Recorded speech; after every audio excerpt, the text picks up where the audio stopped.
Welcome, everyone. Hello, welcome to Biking Through the Ages, a webinar presented by Aarp and Bike Pittsburgh. We're going to take just about 5 minutes or so just to have everyone sort of filter in, find their way into the webinar, and then we're going to get going with the program. So come on in, make yourselves comfortable. Feel free to introduce yourself in the chat box. You have a little bit of time here. So if you need to get yourself a beverage or a snack or something, make sure your chair is nice and comfortable, or wherever you are, just go ahead, get yourself nice and comfortable so we can settle into a really, really good discussion tonight.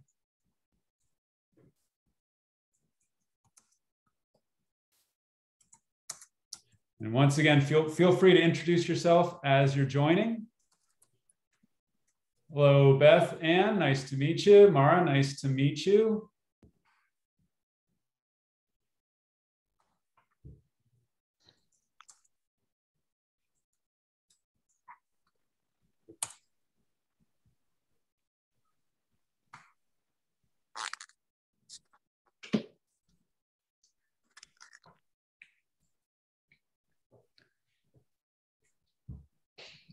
Okay, Linda and Jim, good to see you.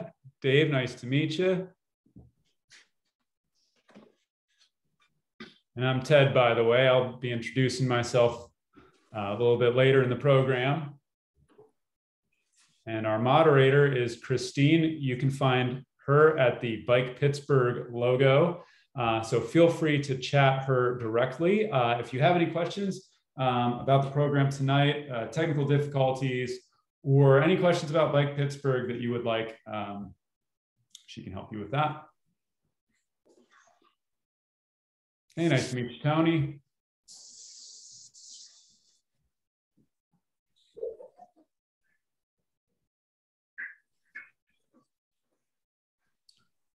And just a quick note, this session is being recorded for our archives.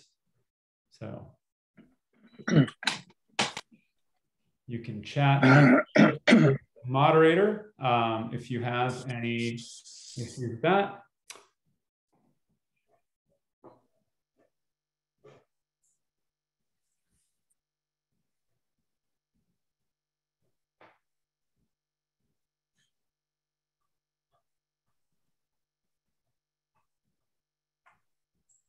So we'll just take a couple of minutes before we'll get started. But feel free to introduce yourself if you're just joining us.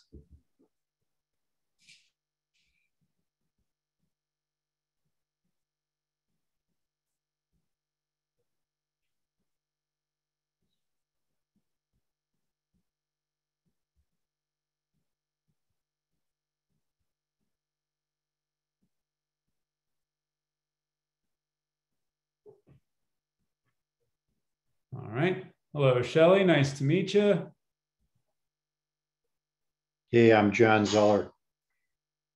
Nice to meet you. All right.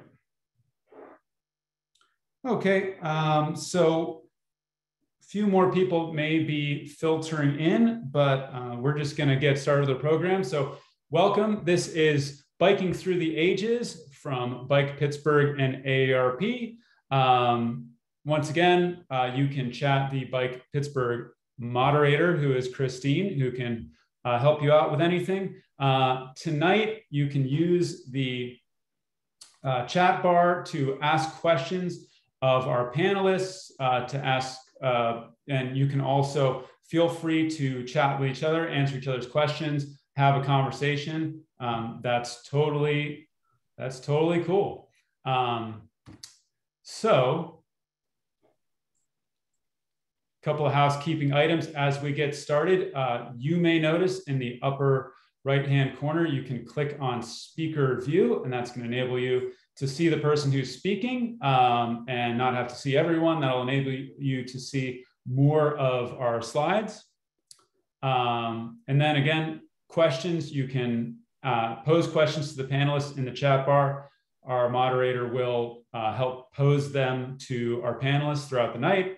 Of course, shouldn't have to be said, but you know, bullying, intimidation, anything like that, which I don't expect at all, you know, was not to be tolerated. So you can privately chat the moderator if you have any issues.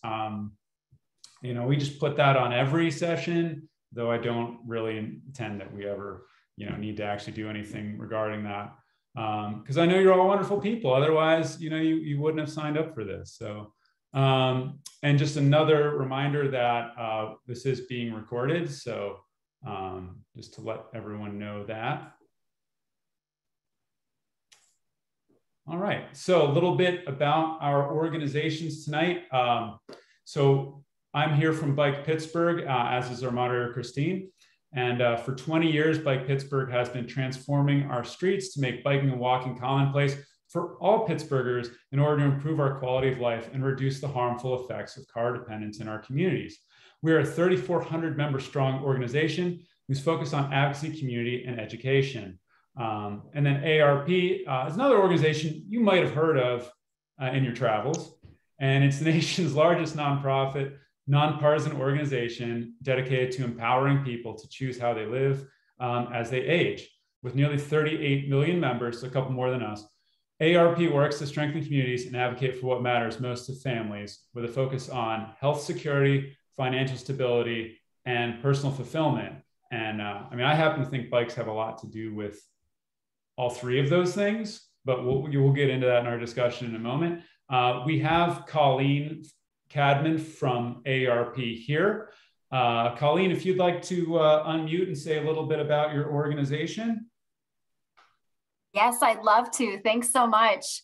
Well, it's great to be here with you all. As said, my name is Colleen Cadman, and I serve as an Associate State Director of Outreach with AARP Pennsylvania.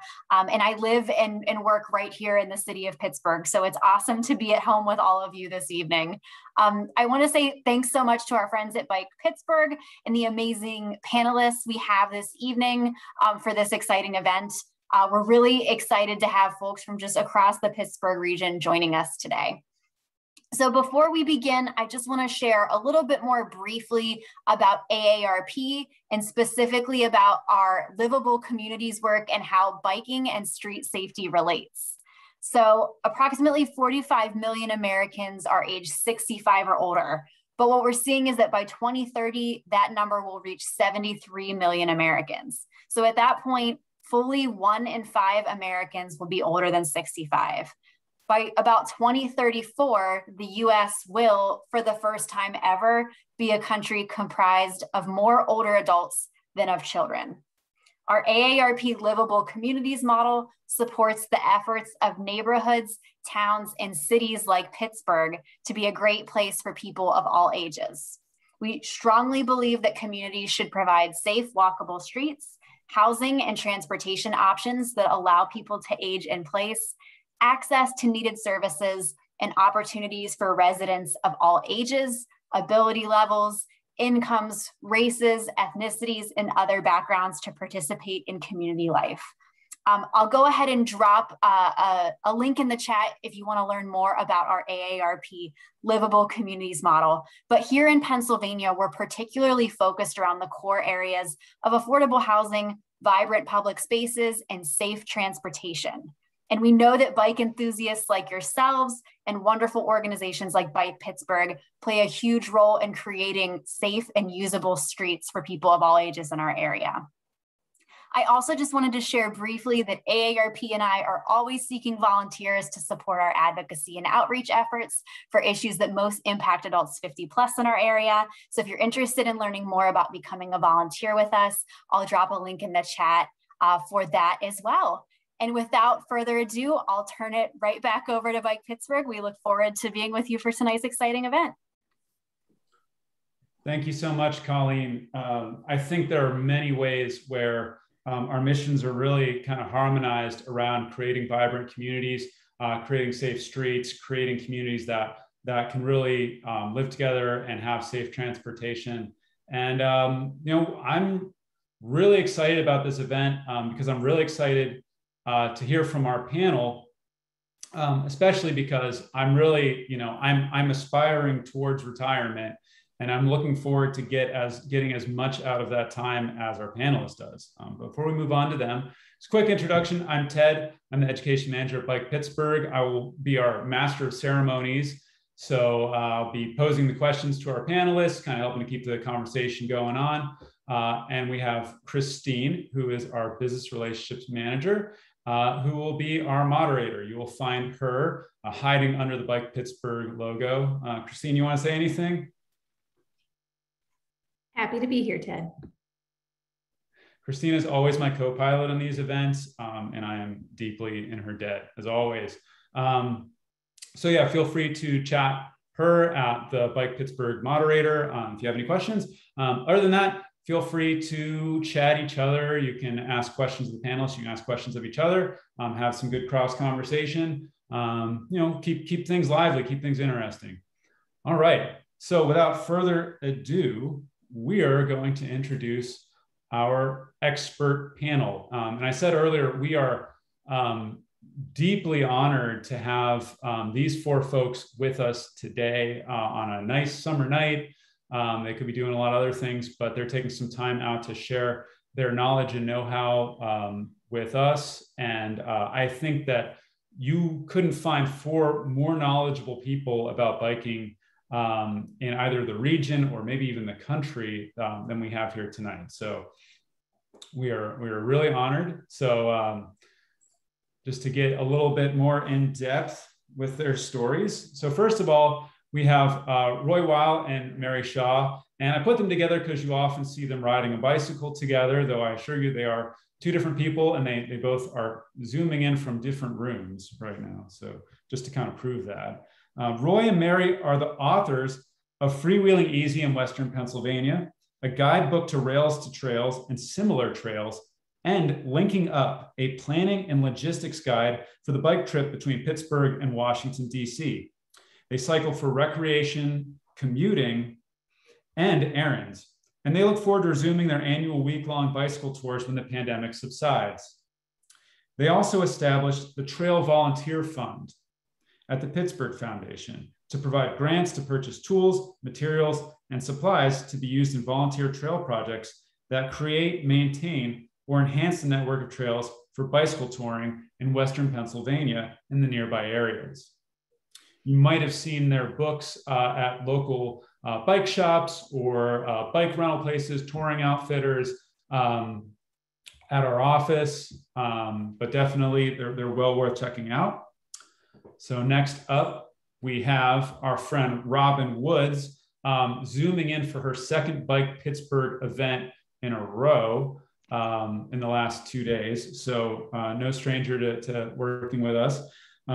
Robin is the founder of the Women at Work Cycling Club, a shiro for the Pittsburgh chapter of Black Girls Do Bike, and a member of the Pittsburgh Major Taylor Cycling Club.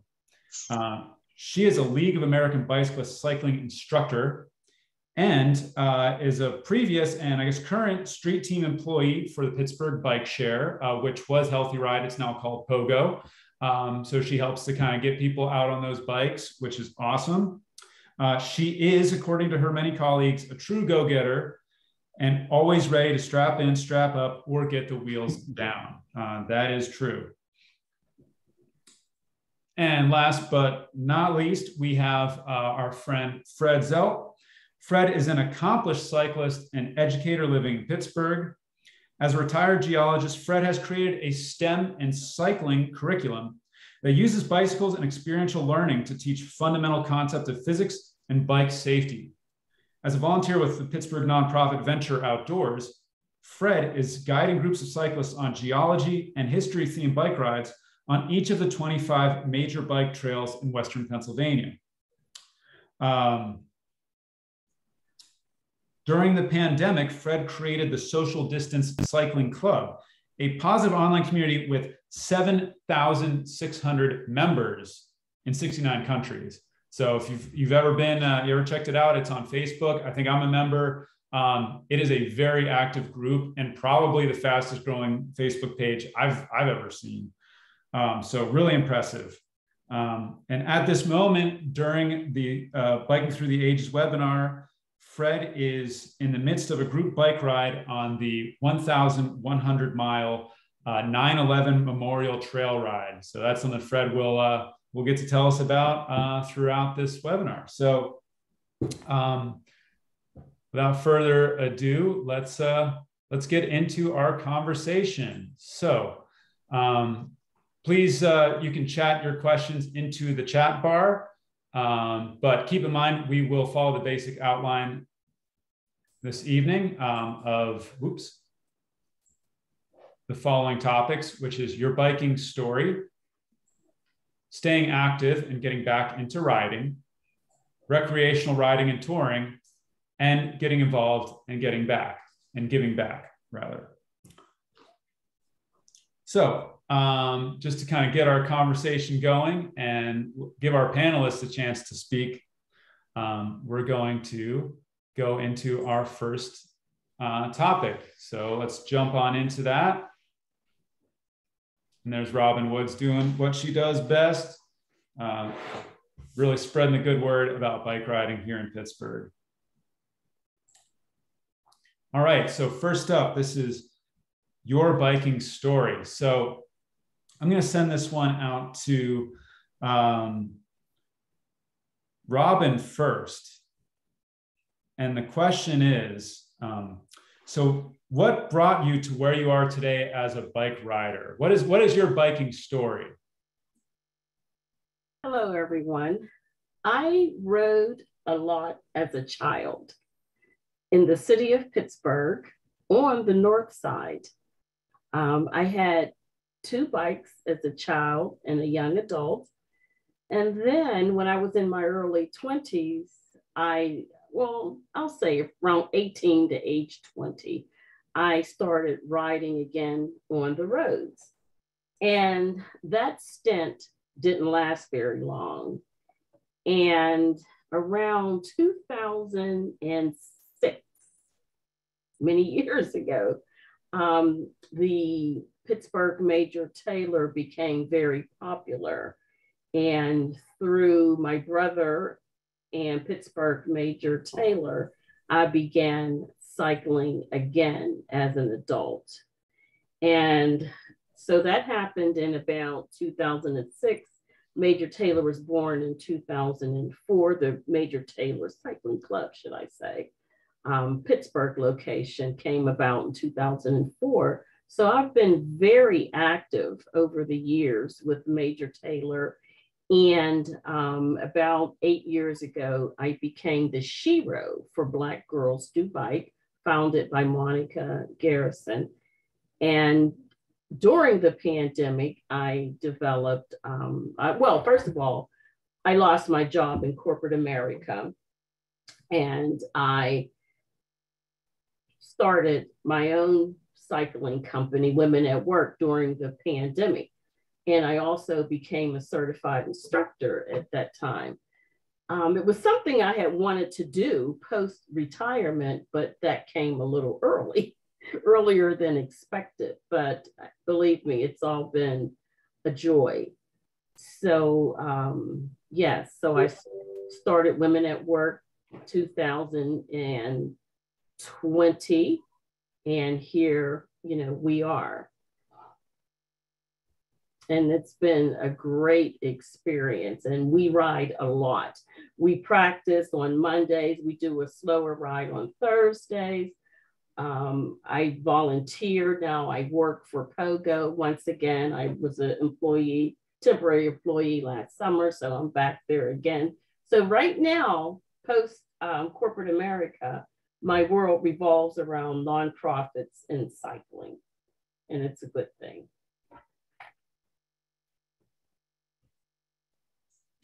I would definitely say that, the last several years that I've known Robin, I've seen the kind of impact that she makes as a leader and a role model to others, and really just shows people how to get out there and get riding. I've really been really impressed to see how much she's taken on the role of being a league cycling instructor. We'll talk a little bit more about but about that and giving back to the community. But I think that as far as someone who's really kind of gives back with everything that she knows about, I think Robin is a really great example of that. Fred, how would you describe your biking story about what's brought you to where you are as a bike rider? Okay, thanks. Yeah, as a kid, I had a 10-speed. I had my oldest brother's hand-me-down Schwinn Cruiser. We took the fenders off. It was an incipient dirt bike, and we'd zoom around trails around Pittsburgh in the hills. And for us, bikes were freedom, before we all had cars. Then cars came. Not so much bikes for a while. But I did cycle as an adult. I cycled when I was a grad student. I lived in Norway for a year and a half, and I cycled there in all 4 seasons as a commuter during my working career. And I'd had it in the back of my head to cycle a century, 100 miles in a day someday. Since I'd been a teenager, I had that dream. And living and working in Houston, I could see I was going to retire from there someday, move somewhere else probably. And the biggest bike MS ride in the country was there, 13,000 cyclists ride from Houston to Austin in 2 days. And there were options to do 100 miles in a day the first day. So I started training. I bought a used bike, started training on weekends. With that many people, there are a lot of weekend training rides out in the countryside on relatively flat roads compared with some of the ones we see in Pennsylvania. And I remember the first day I did 30 miles in a day. I felt so accomplished and I felt so good afterwards. And it's not that long ago. You can start these things at an advanced age and it'll work out just fine. And I did the 100 miles in a day, and I just felt like I was on the top of the world after that. I kind of held off cycling for a couple of years, eventually retired, moved to Pittsburgh. My wife and I both grew up there. All 4 of our parents were living there. That was a draw for us to come back. That was in 2015, so 7 years ago. And I knew that I could take my bike down the incline from where I live on Mount Washington onto riverfront trails. The trails are great to cycle on. So I did some of that for a while. But I also had it in the back of my mind to someday do a cross-country ride. And I looked at ways to do it. I decided the best way for me to do it was with a charity and a group that's supported. So they have vans to carry your stuff from here to there. So I did a Maine to Seattle ride, 4,295 miles at age 57. And with Bike the US for MS, a very small organization. And it was great. I think probably by the end of that, I was probably as strong as I'd ever been. I was an office worker. I hated gyms, but I loved to be outdoors. And the camaraderie we had, the group of service-oriented people cycling for charity, was just great. People across generations became good friends, and being outdoors every day and exercising for several hours, it was really an addictive experience. I helped lead a group from Virginia to San Francisco with Bike the US for MS the next year as a route leader, which meant I cycled a quarter of the days. And the things you see, the people you meet, especially cycling for charity, was just amazing. And since then, I haven't done any long 2-month trips like that. I don't think I'll do any more of those. I did a Maine to Cleveland trip with them. You can cycle with them on their trips for as little as a day. So any length of segment. I did challenge myself, and 3 years ago, cycled 200 miles in a day, a double century, as a fundraiser for MS. I found the easiest place I could imagine to do that. I did it in a county park in South Park. I went up and back on Corrigan Drive 50 times. And we had a support table. I stopped every 20 miles to eat. I wish if I could do it downhill with a tailwind, I would have done it that way. But that's a lifetime accomplishment right there. I don't know that many cyclists who've done that. And I did it when I was 59. I'm 62 now. So now I don't feel like I need to prove anything. I just like to be outdoors. I'm a geologist. I love to teach a bit of geology, help people understand the relationship between the landscape around them and the underpinnings of geology. So I hit on leading geology-themed bike rides and hikes last year with a nonprofit in Pittsburgh, and I'm doing a whole bunch of that this year. And, you know, each one of those I lead, I have to learn the area. And that to me is one of the most fun parts, just continuing to learn new areas and explore. There's so many great bike paths out there, not just in Pennsylvania, but I think probably every state has bike paths. Ohio has a ton of them. I know we have someone from Illinois. There's some great ones there. They're kind of all over the place. And I didn't realize how many there are, even in the region where I live and where I grew up. And there are more all the time. So the resources are out there, and I just encourage people to get out and explore them. So right now I'm in the midst, about a third of the way into I was invited to be one of 20 people cycling the September 11 National Memorial Trail that was just announced by the government in October. It's about half roads and half trails. We started at the Pentagon, went to Shanksville and the Flight 93 Memorial up the C&O and Gap, and then on roads. And we're in Harrisburg tonight. I can show you out the window. I can see the Susquehanna right out the motel here. We're on our way to Ground Zero in Manhattan, and then we'll head back to DC. And just like the other kind of service-oriented bike rides I've done for charity, this is just a great group of people, and we're melding as kind of a family. And this theme that we're cycling, the 9/11, I put a 3x5 American flag on the back of my bike. So every few minutes, somebody honks and waves and gives thumbs up. And you can only imagine what a psychological boost that is. I see someone mentioned Morgantown, and one of the Western Pennsylvania area trails where I'm leading a ride this year is the trail that goes to Morgantown. There are great trails in West Virginia, I think pretty much every state.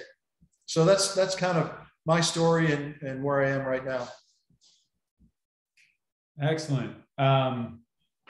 Yeah, Fred, I mean, you're an inspiration to many with, yeah, I mean, the scale of the bike adventures that you've gotten into, you know, especially after your career. Like I said, it gives me something to look forward to. You know, as soon as I can get out of here, you know, get out and ride my bike more, but just kidding. If I could just add one thing, it's to say that I think my balance and physical, my core strength, you know, is better now in retirement than it ever was. And it's through cycling. Cycling did that. Awesome. Last but not least, with your biking story, Mary, you want to kick it off and tell us how you kind of wrote the book on bike riding, and Roy as well. What brought you to where you are as bike riders? Okay, well, for me, when I was a kid, I learned to ride on a big old heavy balloon-tired one-speed bicycle with coaster brakes, but that was my transportation. I put down about 15 times the price of a gallon of gas on a beater bike when I got to college, and I rode that bike for 4 years. Then wound up kind of laying off for a while, and when the trails were just beginning to be developed in the 1990s, Roy told me, "You need a new hobby," as if I needed a new hobby. We'd been editing the Canoe Guide to Western Pennsylvania for a long time, and so he decided that my new hobby, which I didn't need, would be to help him write a book that was a guidebook to the rail trails that were beginning to be developed. And that was the genesis of the guidebook that has been through 4 editions. The first edition was about 100 pages and covered all of Western Pennsylvania. That was around late 90s. And currently there's one volume out that's about 250 pages that only covers about a third of the area, because these guys were all building trails faster than we can write. Roy, I think, started off differently because I didn't know him at the time. Right. I started with a paper route. My paper route was about 4 or 5 blocks away from the house. So the paper guys would drop a bundle of papers off. I'd load them on my bike and go wandering down the street, dumping papers in people's doorways. Did that for 5 or 10 years. went off to college, and Carnegie Mellon being what it is, didn't really have time for biking. But eventually got connected up with the American Youth Hostels, AYH. At that time, AYH was primarily an outing group. It has canoeing, cycling, climbing, hiking, all kinds of stuff. And it was a great bunch of people. If you went on 2 or 3 trips, you got to lead one of the next trip, another trip. And so we got into biking that way. And as Mary said, we edited the canoe guide. We were doing the editing of the canoe guide, basically all volunteer. And eventually, when trails started to develop, we got into doing the bicycling guide. I like to explore trails. I like to find out where they are, how they are. I remember one explorer party was, well, there's this trail up near Indiana someplace, and it crosses the county line. Well, how do you find it?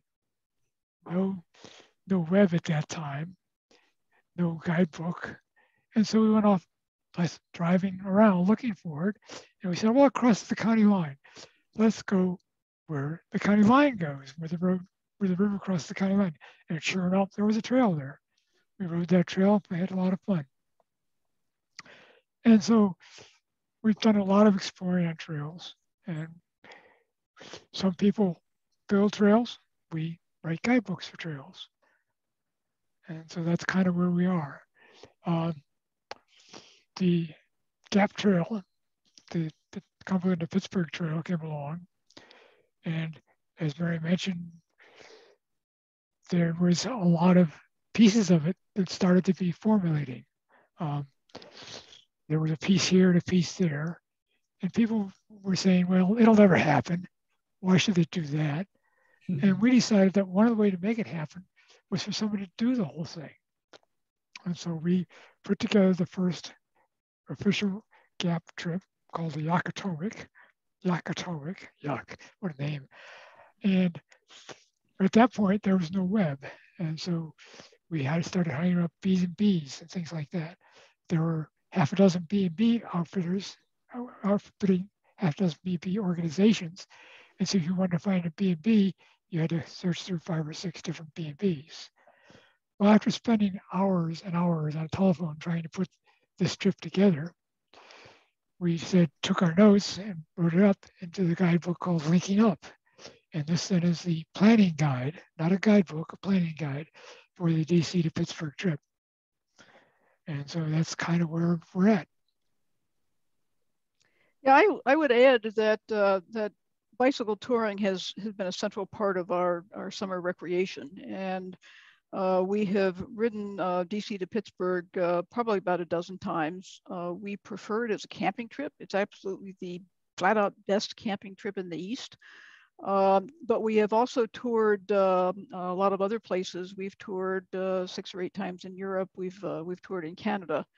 And so the motivation for us to work on trail development in the area is we would really love to be able to make a week or 2 week bicycle tour in which we ride out of the house and we make a loop trip that goes all the way around, maybe down to DC one way and then back another way. So it's the development of that touring network that is a principal motivation for us. Writing the guidebooks is a way to get more people out on the trails, which is a way to get more volunteers to help build the trails, which is a way to get more trails for us to do the touring on. So I would definitely say that the trail networks around Pittsburgh, I think for those who enjoy them, is one of the best reasons to live in this region, because right out of your door, there's just some of the most amazing, refreshing, calm, relaxing, like bike riding that you can do. And it can actually get you somewhere, right? It can get you all the way to Cumberland and to DC. And that's now a multi-million-dollar business that really, in a lot of ways, was started with the work of Roy and Mary kind of writing those guidebooks, drumming up interest in it, leading people, either directly or through the guidebooks to the trail, so they could take up bike touring, which is now.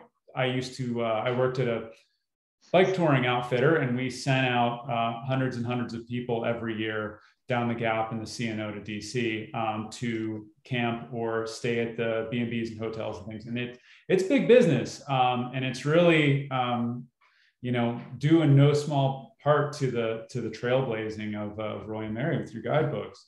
And we're going to get back to bike touring in just a little bit, and we can get into more of the specifics of how it's done and what equipment you need, and how to find your way and whatnot. But first,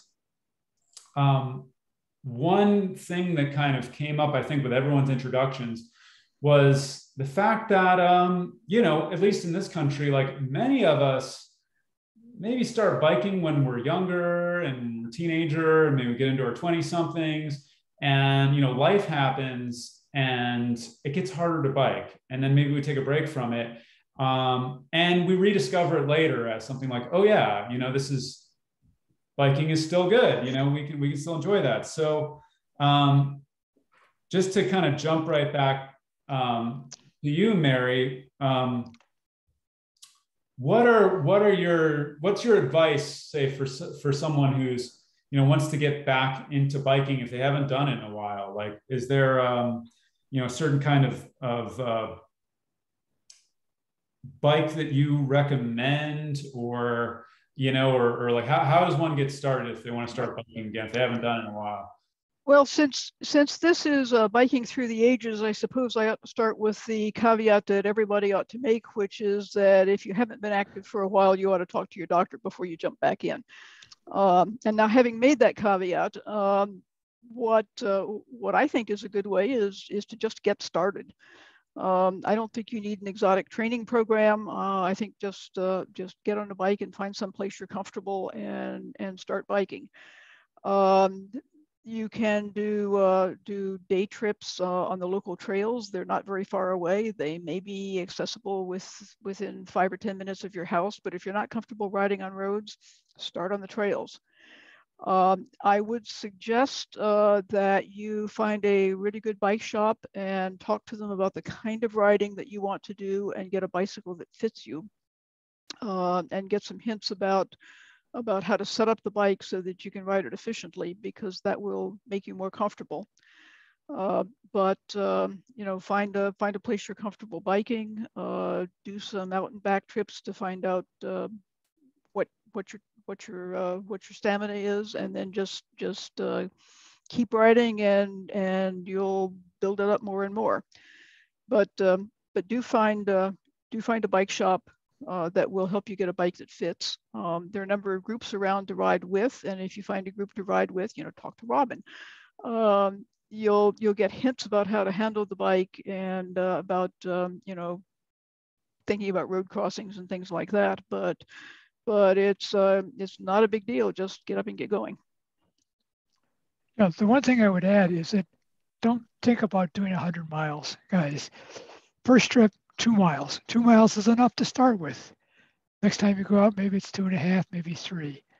And so take it small, take it easy. Start with what's fun.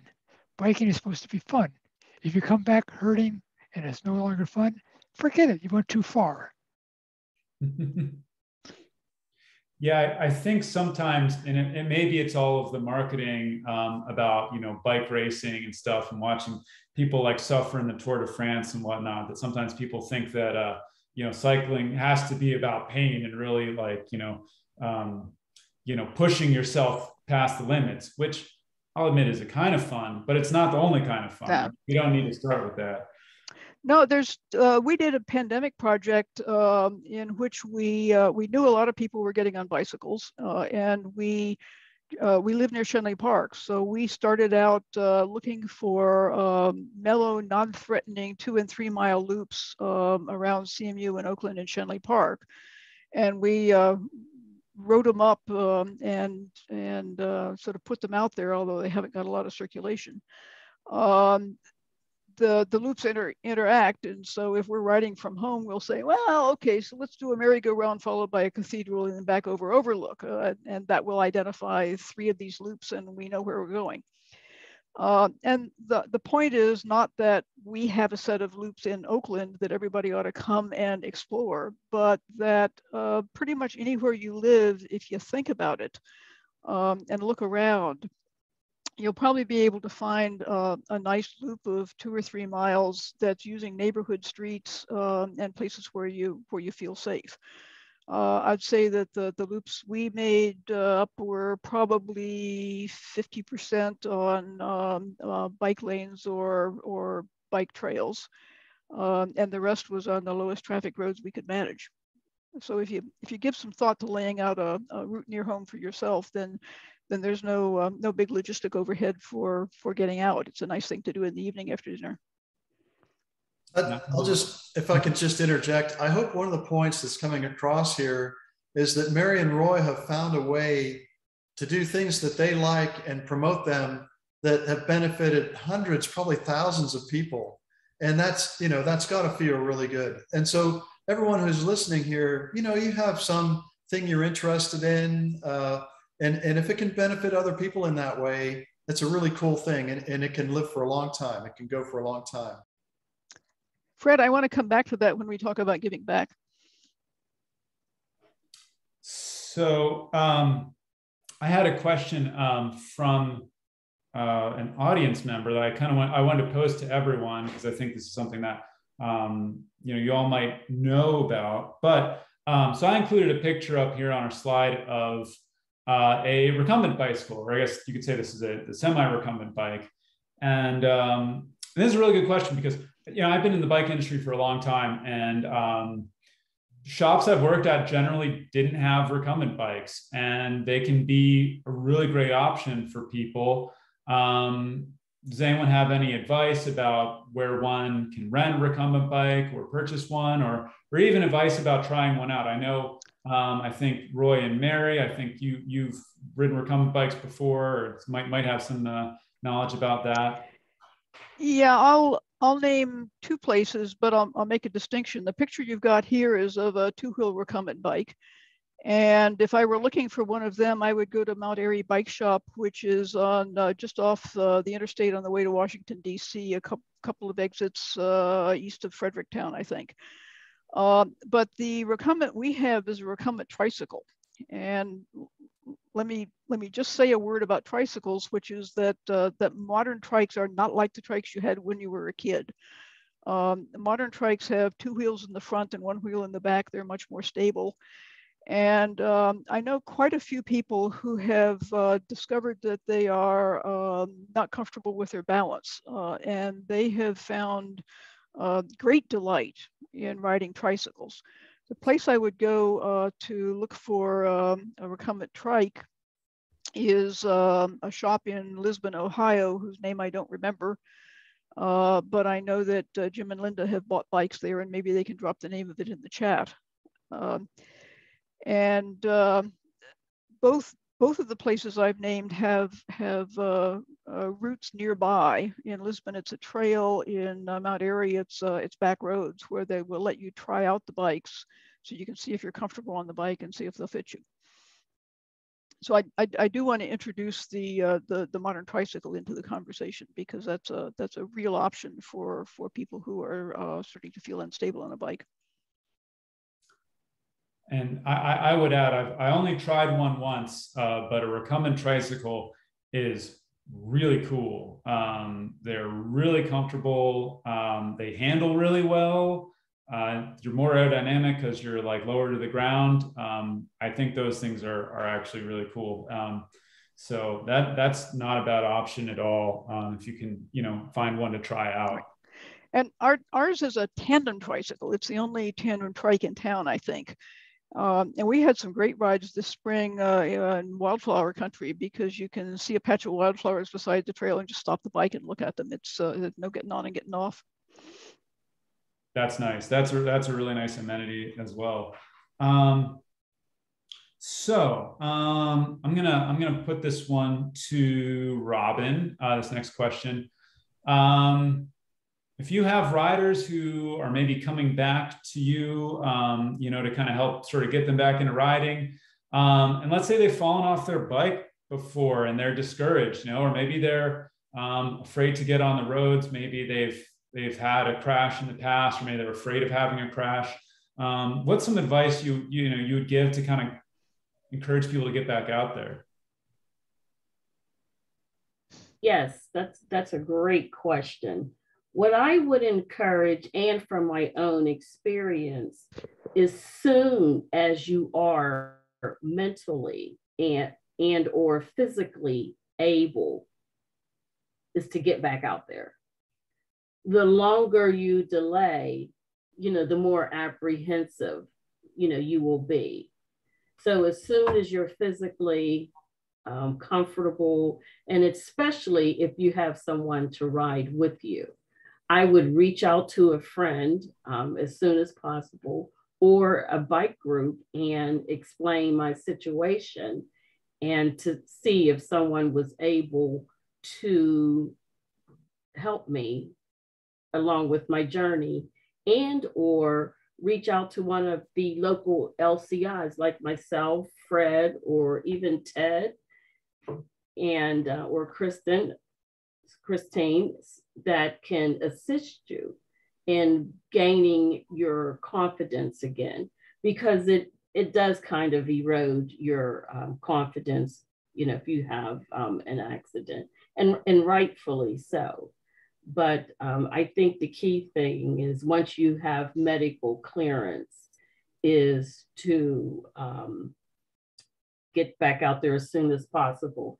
Because when someone has a surgical procedure or a medical condition, seldom do the physicians say, go home and just do nothing for the next 6 months. I mean, depending upon your issue, but you know, what do you do if you have an issue? You go to physical therapy.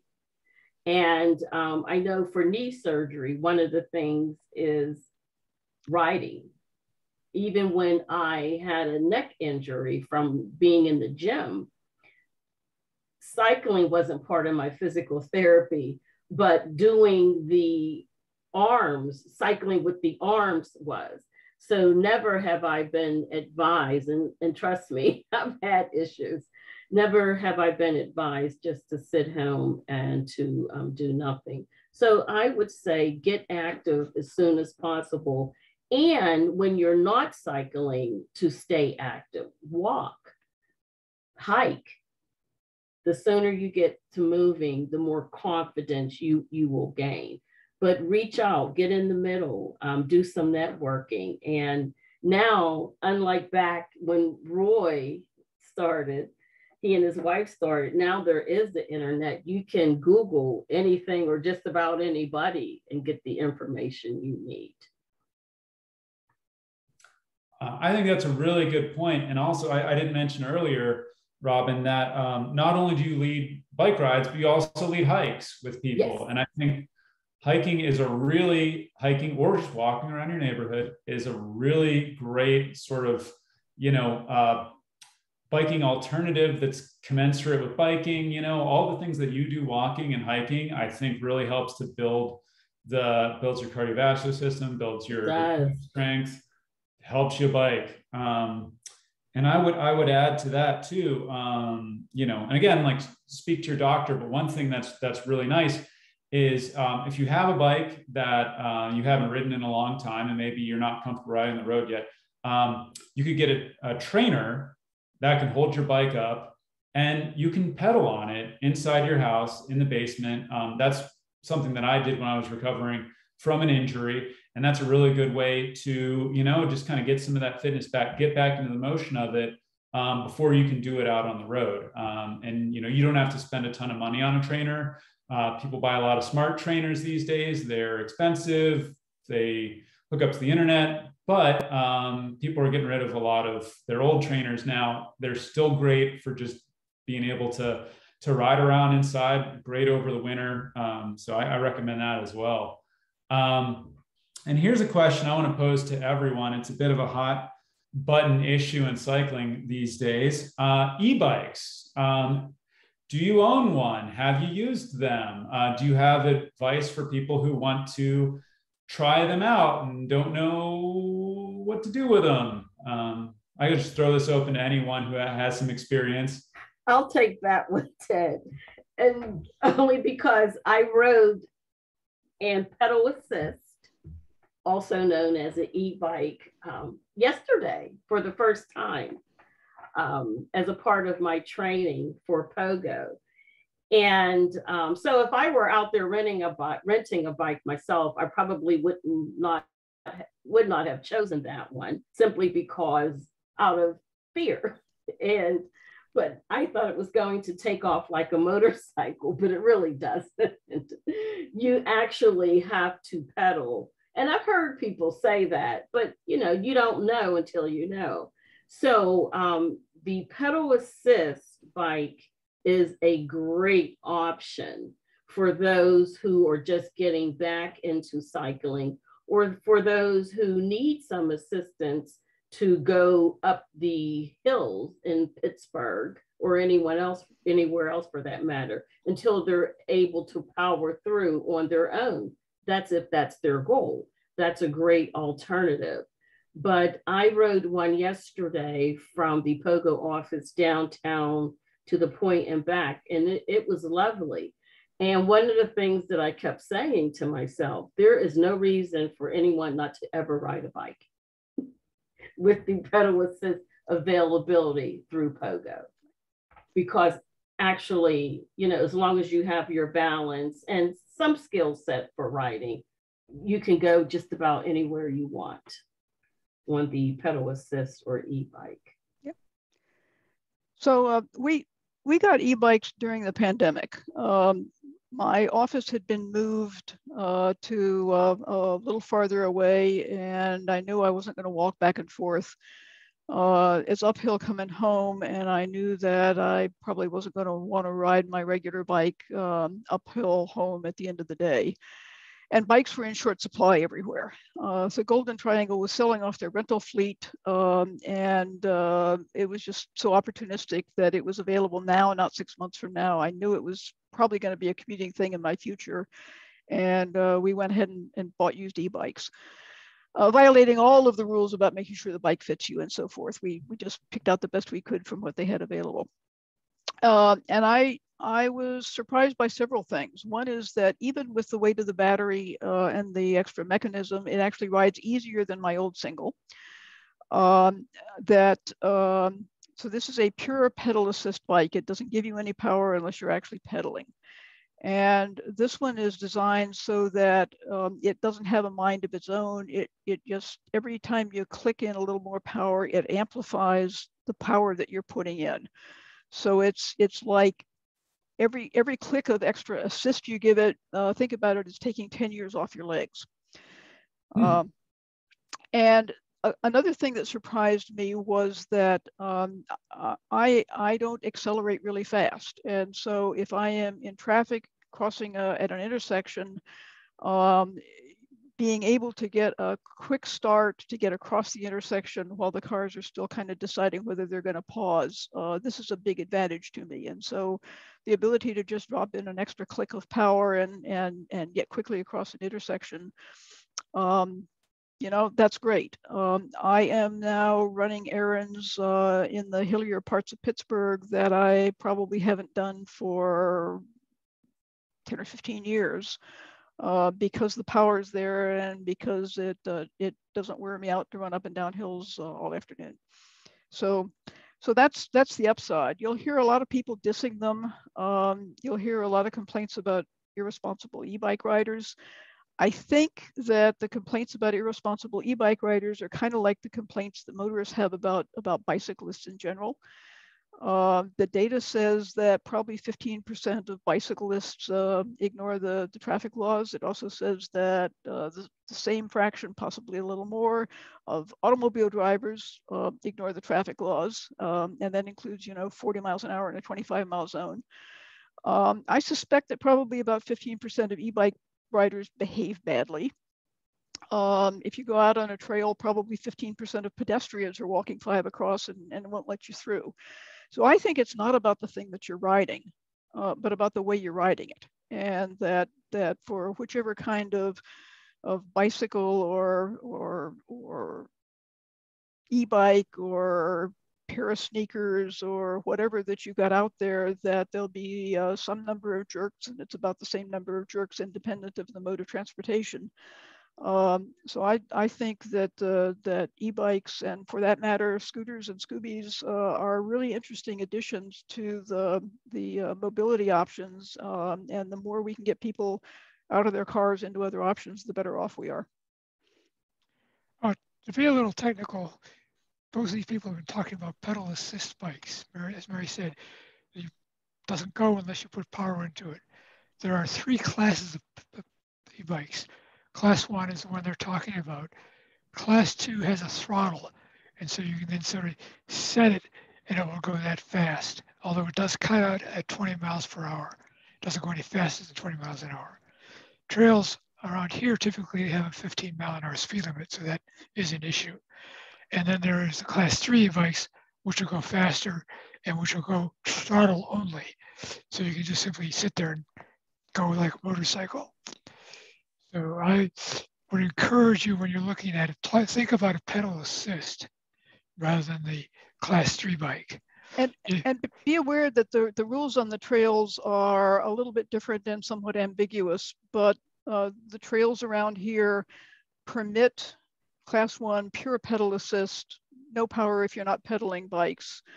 Many of the trails do not permit throttle control. The C&O Canal in particular does not permit an electric bike if you're using the throttle, only if you're using it for pure pedal assist. So if you're looking for a bike to ride on the local trails, many of the trails will only permit pedal assist. And some of the others just are really confused and ambiguous because of some ambiguity in the rules. But you know, if you take an e-bike to a trail, just don't behave like a jerk. You'll be fine. And if you plan to retire to Michigan, they don't allow throttle bikes at all on their trails.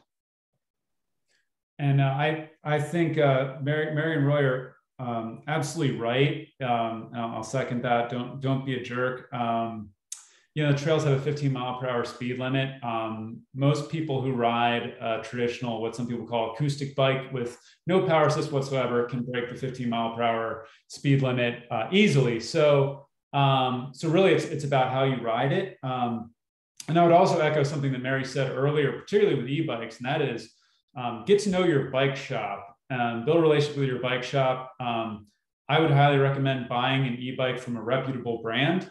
Do some research. There's a lot of kind of fly-by-night internet companies that sell e-bikes with, you know, no-name componentry and batteries that, you know, maybe are not manufactured to those same standards. The batteries might be dangerous. The brakes might be underperforming. There may be no warranty support if you have an issue. So I would highly recommend, you might have to spend a little bit more, but I think it's a really great idea to talk to a shop that sells like reputable e-bikes, get their advice. You're going to wind up with something which is safer, which is going to be more reliable, and they're going to be able to do things like upgrade the software on the e-bike, debug problems, be able to do warranty on the motors on them, things like that. You're not going to be able to do that if you buy something kind of random off of Amazon. And just to be explicit, ours have the system by Bosch, which is the motor is near the pedals, and Bosch is a reputable brand for electronics of all kinds. I've seen the Bosch system on a lot of e-bikes, and so if you're looking for something in particular to sort out, you know, this is good versus this is junk, Bosch is one of the brands to look for.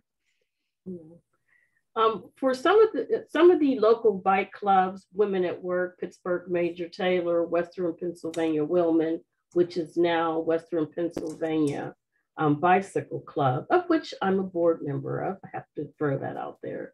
But the insurance that we carry, not that anyone on this call probably has a bike with a throttle, but if you're on a group ride and you have I think it's a class 3 bicycle with a throttle, they will not cover you if you have an accident. Oh, thank you for mentioning that. When we got the e-bikes, we checked with our insurance company. And your mileage may vary. Your insurance is different from mine, but our insurance, our homeowner's insurance, covers us on unpowered bicycles, but we had to add a rider to be covered on the e-bikes. And I'll just put that out there because a lot of people don't think about it. Check with your insurance agent to find out what the state of your insurance is. This is your personal insurance for your personal bike. That's a great point, Mary. I'm still trying to pedal my way through without the pedal assist. But after yesterday, it's good to know that there's some options out there because I am 65 and one day, you know, I may be renting a pogo bike. I'll just add that as the prices come down, they're going to become more and more common. They're extremely common in some other parts of the world. And in my experience, in recent years, nobody gives a hard time to e-bike people. You know, the only incidences of that I've seen, you know, some offhand comment have come from non-cyclists. We are happy to see people out on trails, you know, and we imagine ourselves in their shoes and are just glad, you know, they're able to be with us. So please don't let that be a barrier to you joining with people and cycling on an e-bike. Yeah. Yeah, the first time I remember seeing e-bikes was we were cycle touring in the Netherlands, and you know, the bike shops would have bikes out in front, and the e-bikes were the ones in the front row, the pride of the shop. And you know, we would see them in places like grocery stores, and so we'd see an older woman coming out of the grocery store with some bags of groceries, hanging the bags of groceries on the bike and tooling off on home. And so the first experience we had was here's a bike that's being used to keep people in biking at a point in their lives when they might not otherwise be. And I think that is probably the most important aspect of the availability of the e-bikes. I completely agree. And I think I've seen that firsthand, certainly when it comes to our next sort of topic of discussion, which is bike touring. And I think that especially with our GAP and C&O trail locally, an e-bike can make this kind of riding available to people who might not try it otherwise. So, so talking here about, you know, recreational riding and touring, I'm going to throw this one out to Fred. What advice would you give for people who want to kind of get into, you know, more sort of long distance riding out on the trails? Where should they go? Where should they start? Yeah. Well, I'll just kind of tack on a comment about getting back into cycling safely. And, you know, the League of American Bicyclists has a website with a list of safe cycling classes. Local groups like Bike Pittsburgh and others around the country have things like Confident City Cycling. And even as a somewhat accomplished cyclist, I took that class in Pittsburgh because I wanted to learn everything I could about safety. So, you know, do take advantage of these kind of certified instructors. It doesn't have to be that you get out with some friends who may not really give you instruction that's based on in-depth knowledge, like 140 years of experience of the League of American Bicyclists. You know, I encourage people to take advantage of that kind of instruction. And then when you're confident, yeah, long tours can be great, and they can be a guided tour. You know, you can go with an outfitter, stay in B&Bs overnight, have your stuff hauled from point to point, and just have a wonderful experience. And many thousands of people do that every year. You can do a self-contained tour, kind of like the picture here, carry your own stuff. That's probably more common among younger people than AARP members. And I mentioned before that cycling for charity is really a wonderful experience. So there are many, many ways and many outfitters you can go with, and you can read online reviews to be able to experience a lot of different parts of the world at the pace of a bicycle. And it's just a wonderful way to get some exercise and get outside and see a new area.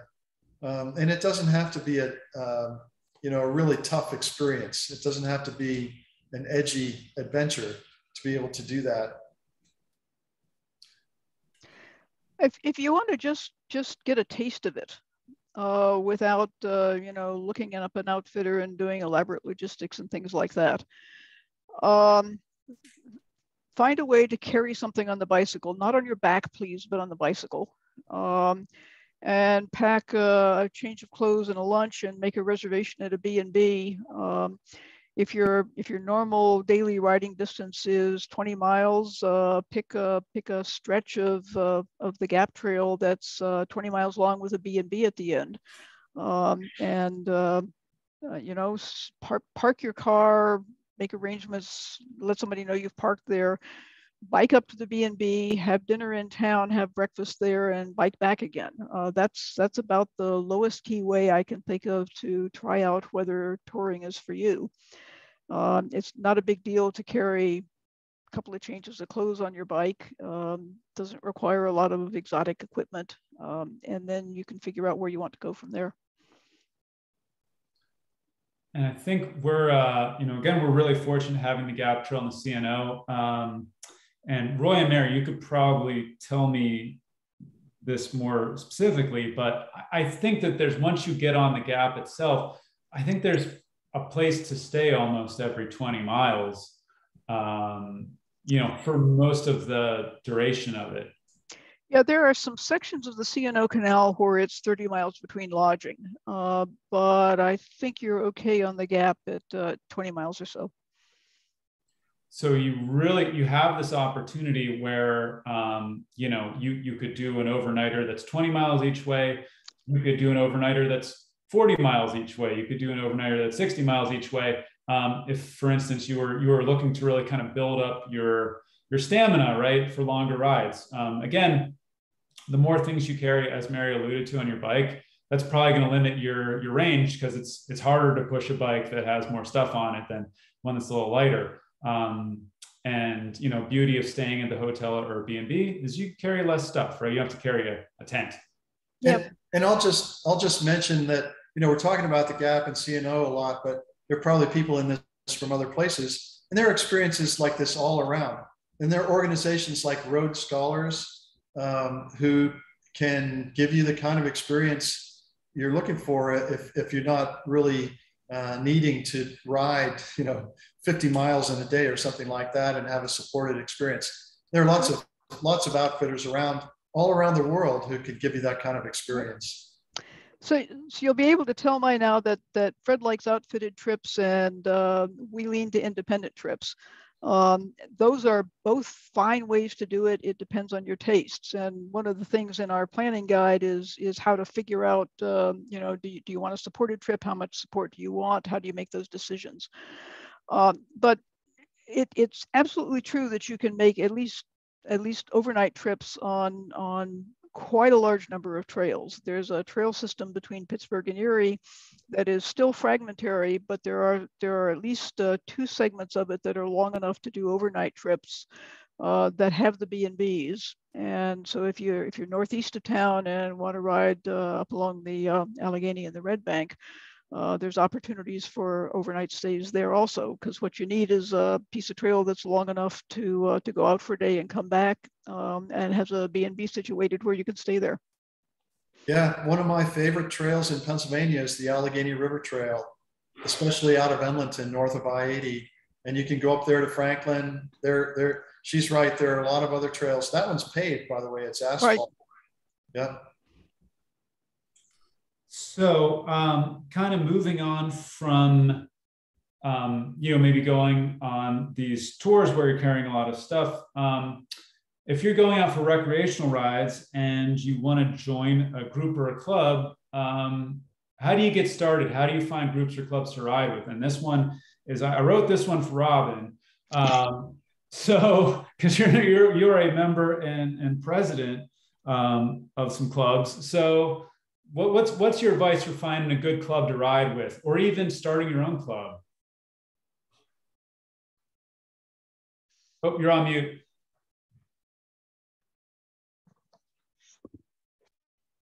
Okay, there we go. I would start, of course, with the computer or your phone, which is now a computer, and just Google what you're looking for or what you think you want to do. I would say start with a goal in mind. Do I want to do a bike tour? Do I just want to ride the trails? Do I want to learn to ride heeled?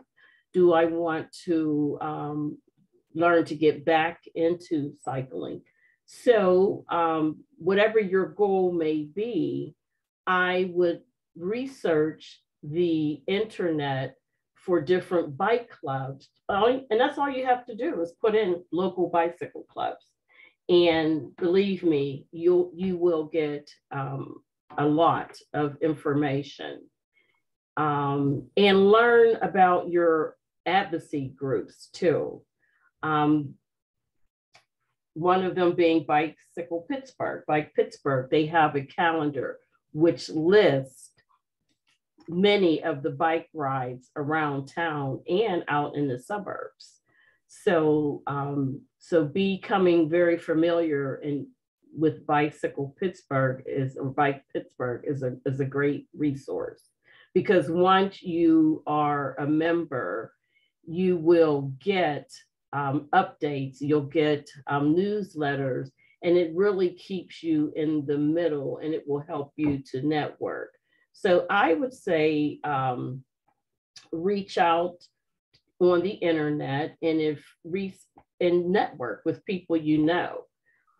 Again, there's many workshops and classes that go on around the city. Sometimes they're through Pitt, sometimes they're through Major Taylor, sometimes they're through Women at Work. So I would just say have a goal and start researching the internet, because there's some rides that are strictly road rides for the more experienced rider. And there's also a lot of rides that are more casual driven rides. And what was the second part of the question, Ted? Starting your own. Starting your own. Oh, your own rides, or your own group rides. It takes a lot of passion and patience. Well, just with the people that you know that you have something in common with. Once you find out who has the same interests and the same likes as you do, well, then that's a great way to start cycling with others and to network and to brainstorm and come up with your own club, because that's how the local Major Taylor started, just by having a group of men who had the same mindset on exercising and cycling. And with that, in 2004, Major Taylor came 2013, Major Taylor Pittsburgh, that is, 2013, Monica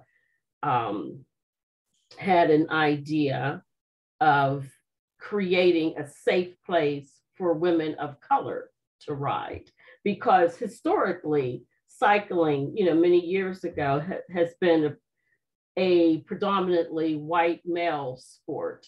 So she created Black Girls Do Bike for women to feel comfortable riding a bicycle. So, and then from my experience with those two groups, then I just started the Women at Work, which my focus is on education, is teaching people how to safely ride a bike. So that's my forte, is the educational piece. And I think Robin used the term style or goal. I would rather use the term style. Figure out what your bicycling style is and look for clubs that kind of match that style. We don't like to go fast, so we don't go on the Wheelman Class A rides. And so try a couple clubs. If generally if you walk up to a club, they will generally welcome you. If try the club, see whether you like it or not, see if you like the style, see if they match what you want to do. You know, there are a couple things I might mention that might help people out there. And one, again, is the League of American Bicyclists. Because some of these clubs get their insurance through the league, their liability insurance for the people who lead the rides, their website lists clubs in various cities. And your local bike shop is another source of information. Right now, the Pittsburgh Major Taylor Cycling Club is the most active club in the city, I think. And as Robin said, they sponsor a variety of rides, from ones that a casual cyclist probably wouldn't want to be on because they're going to go fast and you might get dropped, to a twice a month slow roll ride, which is only 10 miles. It's at a leisurely pace, stops maybe 3 times, and it's really a social thing. And that's another aspect of this whole thing we're talking about with joining a club, that it's a social thing too. It's a way to grow your social network, cycling. So there are slow rolls in other cities too. The one in Buffalo, I think, as I understand, is the biggest one right now. They had 540 cyclists when I did that a few weeks ago. Before the pandemic, it was over 1,000. There's a vibrant one in Cleveland as well. The one in Buffalo is every week, I think on Mondays. Cleveland, I don't think is that often, but these are community events, and they're a leisurely pace, and they're social activities around cycling. And so there are slow rolls in other cities too. You'll have to look and see whether there's one in your city. But even if there's not a slow roll, it's likely that there are other rides like that where you can kind of be around cyclists and get to know them and grow your social network. So that social aspect of this is a whole other aspect that's really important, and I think is the main reason why a lot of people cycle, is because of the social aspect. Yeah, these groups can be really open. We were cycling around Toronto one day and had stopped at an intersection to look at a map, and we got swept up into a sociable ride of the local bike club. They said, "Yeah, come on along with us." And so we spent the rest of the afternoon with them, cycling to an overlook's ice cream stops. And you know, we were just standing there looking at a map, and they collected us and joined us into the group and made us welcome. That's the kind of thing you'll find in a cycle club. Yeah, that's good. And that's Canada. They probably have a different legal system. If you're going to be a group rider, you're going to want to be covered legally.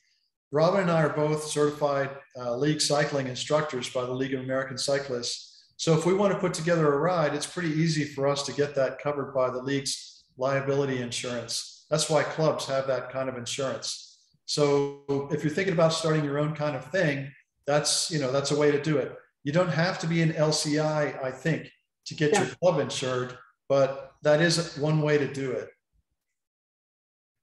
And we're going to dive into LCIs in a little bit, which is league cycling instructors. But I was just gonna add, just from personal experience too, with group rides, is that in your town, if you don't see a group ride that is what you want, you can start your own. I think that there's always an opportunity there. And if you see, and if people are asking you for one, and you see that one's lacking, if say there isn't a C class ride or a B class ride or an A class ride, sometimes you can just start your own. And that's cool too. I think a lot of the diversity in cycling in any city is really nice to have different options. And sometimes you might find yourself who does all those types of rides, right? Like you might want to do a fast ride one day and a slow ride another day.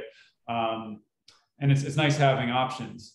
And then we have a question, I guess, for Robin and Fred. Can you tell our audience a little bit more about Major Taylor Cycling Club? Maybe a little bit about the history of Major Taylor Cycling Club, because there are ones across the country. Robin, do you want me to take that, or do you want to take it? We both can handle it. I think we both can handle it. Why don't you go, Robin, and Okay. I'll just add if there's anything extra. So yes, so Major Taylor was an African-American cyclist who from the late 1800s. it's like 1895, 1899, who was an Olympian. But you can imagine the racial barriers that he had. So his name was Marshall Major Taylor because he was he was in the service. So he was a veteran, and he started racing professionally. So that's where the concept of Major Taylor came from. Columbus, Ohio was the first state to have a Major Taylor cycling club. And then it followed. I don't know who the second state was, but it followed from there. So there's basically a Major Taylor cycling club in just about all 50 states. And as a matter of fact, there's a convention coming up this weekend in a few days. And the convention will be held in Indianapolis, Indiana, where Major Taylor resided. And as a matter of fact, I think I just read that his daughter, Sydney Taylor, just passed away a couple weeks or a couple months ago. And so that's what Major Taylor is. He was the first African-American world champion in any sport. And I think the first national champion too, although there might've been some other sport somebody was in. And I think the Major was a nickname that he got along the way somewhere, but yes, from him being in the service. Well, there are books about him, that you can read, and it's an amazing story. And his daughter, Sydney, yes, she lived in Pittsburgh for a long time. So there's a Pittsburgh connection here. But the Major Taylor Cycling Club in Pittsburgh, there are both Black and white people who participate. And that's great. There aren't, you don't find that situation everywhere. And it's a good thing. So I'm sure that happens in other cities too. I just haven't, seen those groups, but in Pittsburgh, it right now happens to be the most vibrant cycling club. There is Western Pennsylvania Cycling Club. Both Robin and I belong to that and are active members of that. I've led rides with them too, but they're not really quite as active right now as the Major Taylor in Pittsburgh. And again, they're all around. And, wherever you live, you can talk to bike shops. Like I said, look at the league website and see what clubs are out there and take a look at their activities. And I think I can definitely second what Fred said.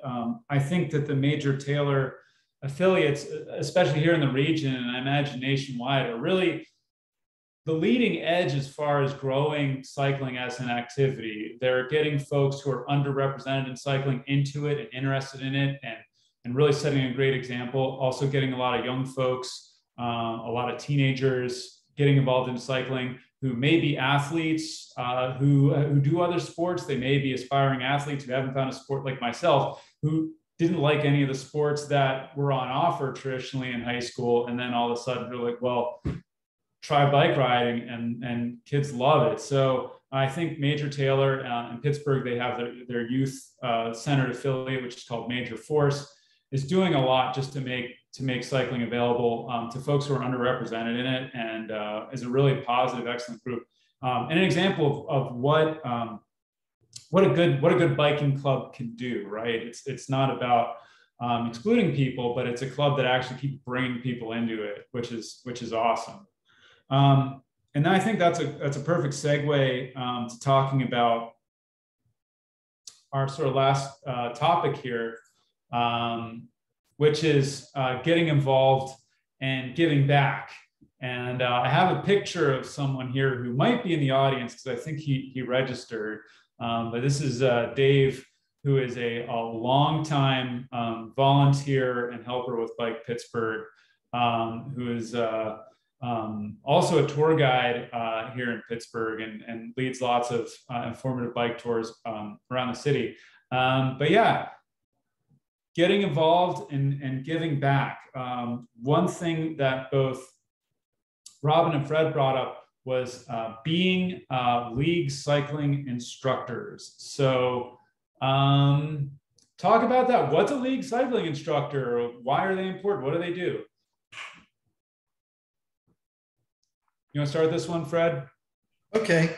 Yeah, there are thousands of them who've been certified around the US. The league's been around for 140 years. So I thought, here's an organization to learn something from. And to become a league cycling instructor, you have to complete the safe cycling class, the basic smart cycling class, and do well on it, well enough to pass on. And then you take a weekend class to become certified as an LCI. Then the curriculum is open to you to teach. If you jump through a couple hoops, put your class on their website and use their waiver and a roster, their insurance will cover you in teaching, their liability insurance. So that's a good thing. And you have all the resources of the LCI network, thousands of people to draw on. And whatever you teach doesn't have to be exactly the curriculum that's set forth. There are some minimum elements to include. So for example, recently I taught, a couple of us taught a confident city cycling class for people who are going to be ambassadors for bringing in new cyclists into city cycling. And we took them on a road ride. We did some parking lot exercises, but we did a road ride through downtown. And there were a couple people there who I think on their own would never have gone on downtown streets. But when you're in a group and you're keeping each other safe, and this is part of the social aspect that's important in cycling, when you're keeping each other safe, at the end of it, they said they felt safe, and that they'd learned a lot in that experience. So for me, when I was taking the LCI class, I thought about, okay, what class would I really want to teach? And with a science background, I decided to gin up a STEM and cycling curriculum. And I did that with the RUAC Bicycle Club in Pittsburgh. It's a club for middle school age and late elementary age students from inner city neighborhoods that a great guy, Mike White in Pittsburgh, has put together and leads. And he wants it to be a STEM program. So we ginned up this STEM and cycling curriculum. I've taught over 100 kids last year. We'll teach some more this year, including in summer camps for kids through Venture Outdoors, a nonprofit. And so this is a way for me personally to come up with something I thought I could contribute kind of to the realm of cycling, of getting a little more science in there. And there's safety built into it too. So any person would have a different slant on how to teach cycling, how to teach safety, and there's certainly scope for that as an LCI. Yeah, and the League of American Bicyclists, they also encourage us, we LCIs, to tailor our classes to the audience. For me, it would be seniors, people or young people, but mainly seniors, people who have been away from cycling, people who maybe are coming off of illness or injury. And just to know the basics, because, let's face it, the more we know about a subject, doesn't matter what it is, the more we know about something, the more comfortable we will feel. So one of the things I really focus on is getting to know your bicycle. And developing a relationship with your bicycle. Because once you're confident about the bicycle, and once you know that you control the bike doesn't control you, then I think, people will have a better experience. So I try to tailor my workshops to the need. I do workshops on hill climbing. Some people are stable on the bike. They have the confidence, but they don't have the endurance or the knowledge to, power up a hill. So it does take some training. And I also volunteer along with Fred for Venture Outdoors. And I really, really like volunteering. And I try to incorporate that into my whole experience when I'm not working for pogo or teaching. And I think that Venture Outdoors has an event coming up, AHT or something.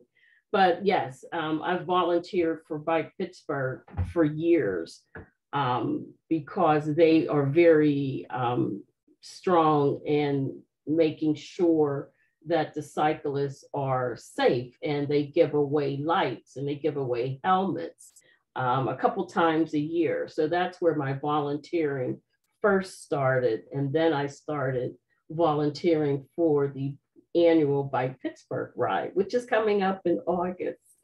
So, and I just feel as though the more you know about the cycling, the more competent of the cycling you'll become. So could I make a point about giving back? I think all four of us on the panel have been volunteers in one way or another. Fred and Robin are kind of direct outreach, teaching classes, forming organizations, building curricula clubs. And there are lots of ways to give back. And I think the key is to figure out what your particular skill set is and what you enjoy doing. Because whatever that is, there is probably an opportunity.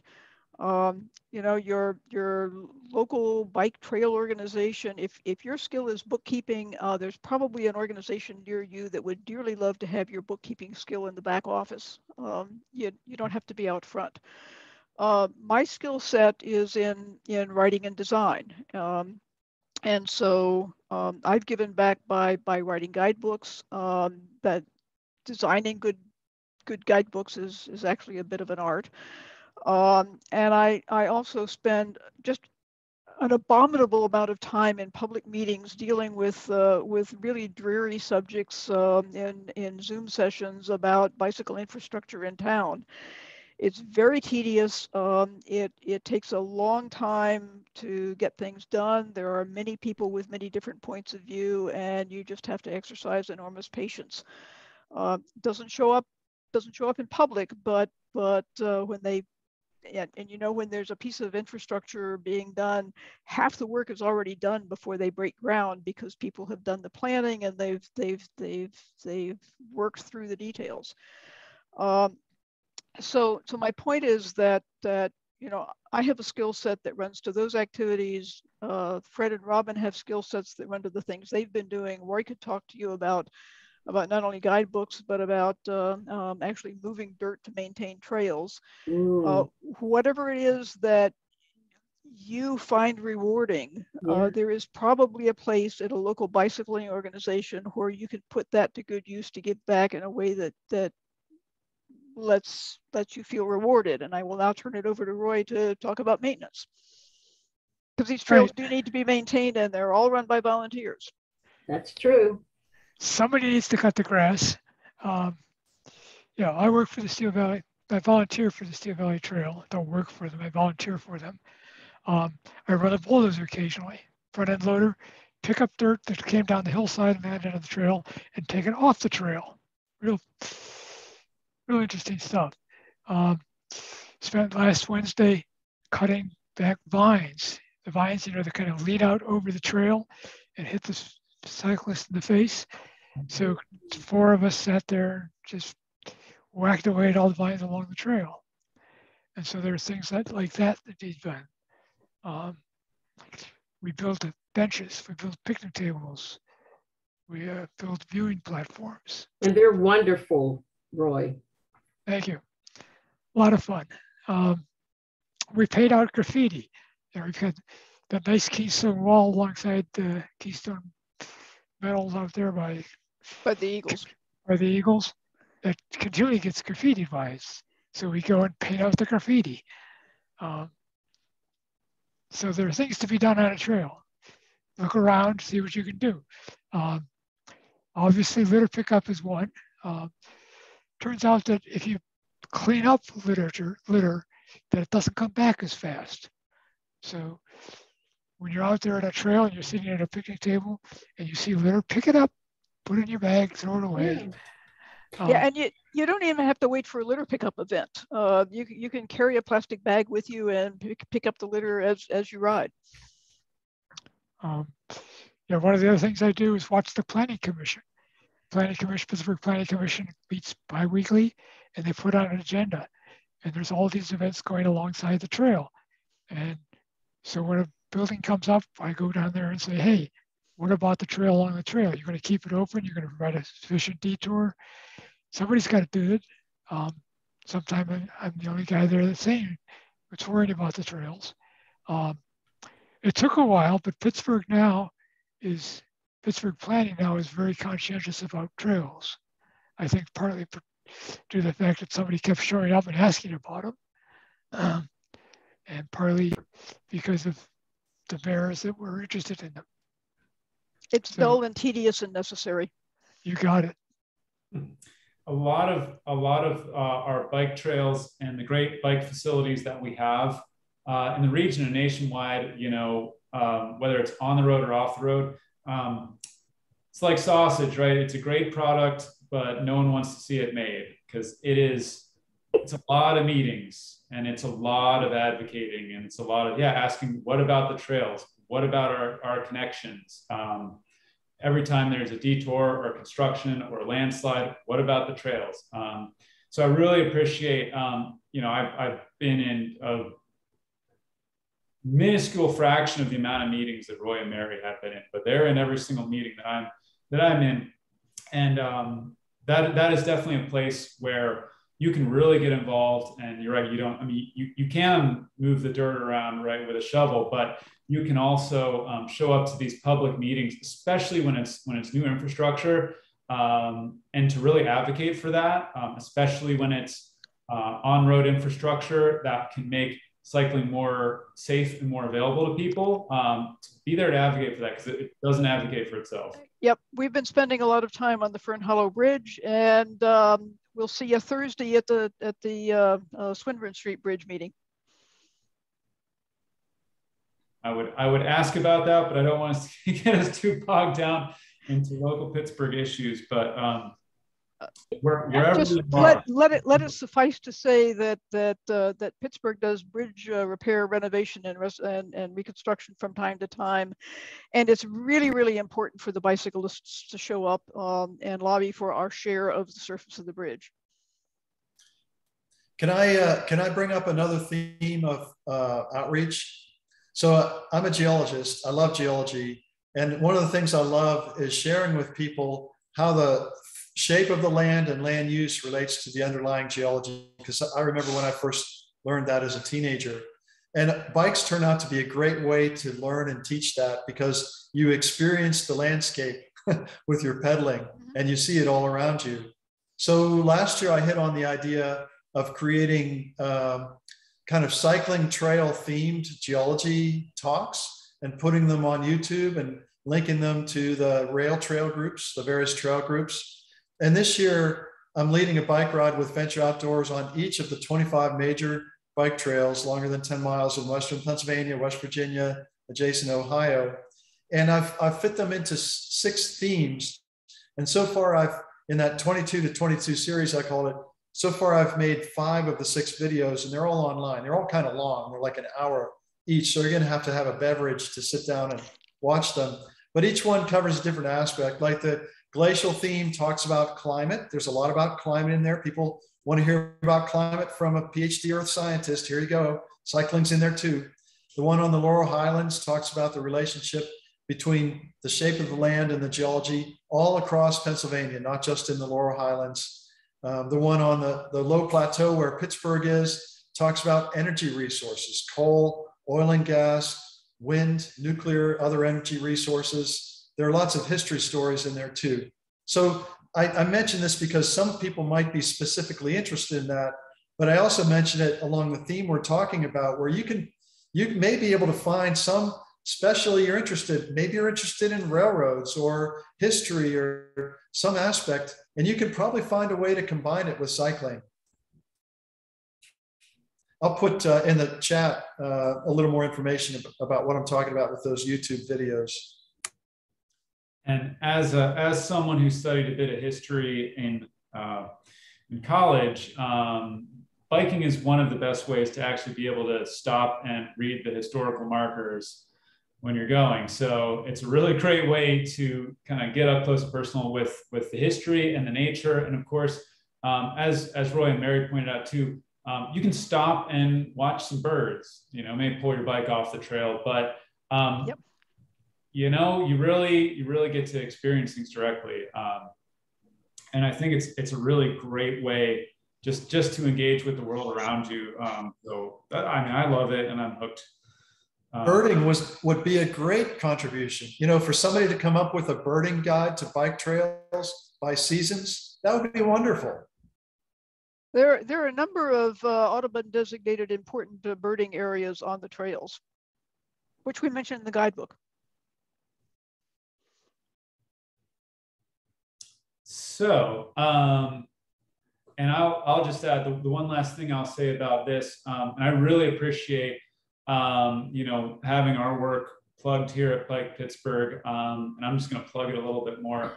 We have a lot of great volunteer opportunities, and that's just like Mary said, and Roy as well. Any kind of volunteering that you like to do, there's probably something that an opportunity that we have for you, and it could be a very social thing. Like we actually have in the other room right now a volunteer night where people are preparing mailings, but also we have events like Open Streets, which is coming up, and I'm going to plug that in a little bit, which really requires dozens and dozens of volunteers. And Pedal Pittsburgh, as you can see in this picture, which requires dozens and dozens of volunteers.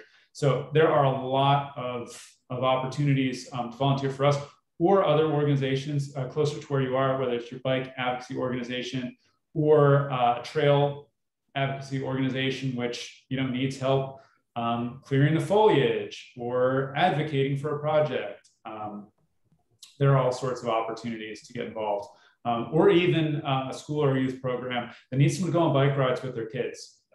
You'd be surprised how many people I have who ask me, and they need someone to come and go on bike rides with the kids. So you could just ride bikes. It's that simple, and you'd be a huge help to your community. So there's a lot of opportunities out there. One thing which hasn't been mentioned yet is send money. Buying a bulldozer and putting the gas in it takes cash, and all trail groups need money. Buying limestone, buy a ton of limestone costs $600, and it covers, 50 to 100 feet of trail. So send money to your local trail group. Yeah. By the way, the money that comes in from our guidebooks goes back into trail development and repair. It's great, Mary. It's great. I think the best way to, one of the best ways to get in the middle of the cycling community is to volunteer. You get to meet so many people, you get to learn so much, and I just can't put it into words what volunteering has, how it's helped me as an individual and helped my skill set and the wonderful people that I've met. And so I highly suggest that people who have never done it, try it out for Open Streets. It's a blast. You only, you volunteer what you can, 2 or 3 hours, maybe 4 hours, and then you're there. You're right there in the middle, and you get to experience people having fun, people roller skating, rollerblading, riding bicycle, the different types of bicycles, the custom bicycles that are stacked 2 bicycles high. It's just a great experience. It's a good time. And even if you can't volunteer, well, come on down. We will all be there in one fashion or another on, I think it's June 26th. Yes, Sunday, June 26th from 10 to 2. That's the Open Streets. We're doing it again in July. So May, June, and July, the open streets is back post-COVID. So open streets is so cool. They've chased away the automobile traffic, and it's like a rolling block party. It is, Mary. Yes, it's car free. I forgot to mention that. I'm thinking everyone knows what it is, but it's a car free experience. They close the streets. People set up booths. Local restaurants stand out front and sell their food. There are locations for yoga and similar activities. There'll be somebody out demonstrating unicycles if you want to try a unicycle. So it's the streets are closed and the party's on. That's right, and we'll have. I'll be at the Kids Hub, so there's a place for kids to come and practice bike riding at various different levels. Also, if you have a child who has never been on a bike before, we have balance bikes of various sizes and instructors to help them learn how to ride them. So it could be a place to get someone's first experience with a bike in a perfectly safe environment. So it's a great thing. And as we mentioned before, those are some volunteers in the photo. Those are some of our intersection heroes. So they kind of help to, if there are any places where cars need to cross the course at an intersection, they make sure that the intersections are safe. So we need a lot of volunteers to do that. And it's a great event, and I highly recommend if you're in Pittsburgh, definitely check it out. If you're not from Pittsburgh, it'd be a great opportunity to come visit and see kind of the best that we've got, I would say. So right now, we have a couple of minutes left. So now will be an opportunity if there are any questions that we didn't get to ask yet.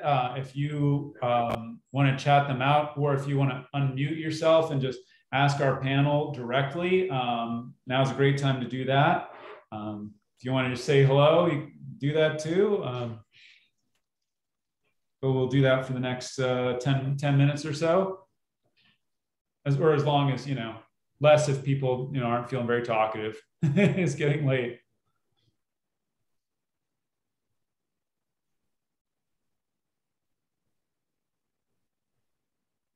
While we're waiting for audience members to ask some questions, I want to ask our lovely panelists if they have any suggestions about some sort of adaptations or whatever has made biking more enjoyable. We talked a little bit about recumbent bikes and different styles of bikes and maybe changing the pace a little bit, but is there anything else that you've done to change the way you biked now versus when you started doing it that have just really helped? Well, that's easy for me. I like flat bar bikes. At this stage, I never use the drops in drop bar bikes. So I like being a little more upright, and flat bar bikes are perfectly fine for me. And for anyone who doesn't know, that's like the bars that go straight across, right? They're not curled down like a ram's horn, like racing bikes often have. So yeah, that's a great example. I know something else, Fred, that you had mentioned that you're a big fan of is flat pedals. Yeah, yeah, that's true. So you see the spandex clad cyclists, often they'll clip their pedals into, or clip their shoes into a pedal. You don't have to do that. I did that for a while, and I fell over sometimes when I stopped unexpectedly, or when I was fatigued and stopped. But I got rid of those 3.5 years ago, and I haven't fallen over since. And I wear hiking boots. I wear tennis shoes sometimes. I can put my foot down very easily. So for me, it's actually a confidence thing too. And I'm sure I would have fallen sometimes if I weren't just using plain old flat pedals. Yep. Those have been around for a long time. You don't have to clip in. Yeah, I used the clip-in pedals for a while and was happy I was doing it because it helped with some knee problems. But it was a nuisance on tour because the special shoes are not the sort of thing you'd wear into a museum, and I had to carry extra shoes. And I for sure only want one system for getting my feet in and out of the pedals. In the process of learning to use those, I fell over the requisite 3 or 4 times.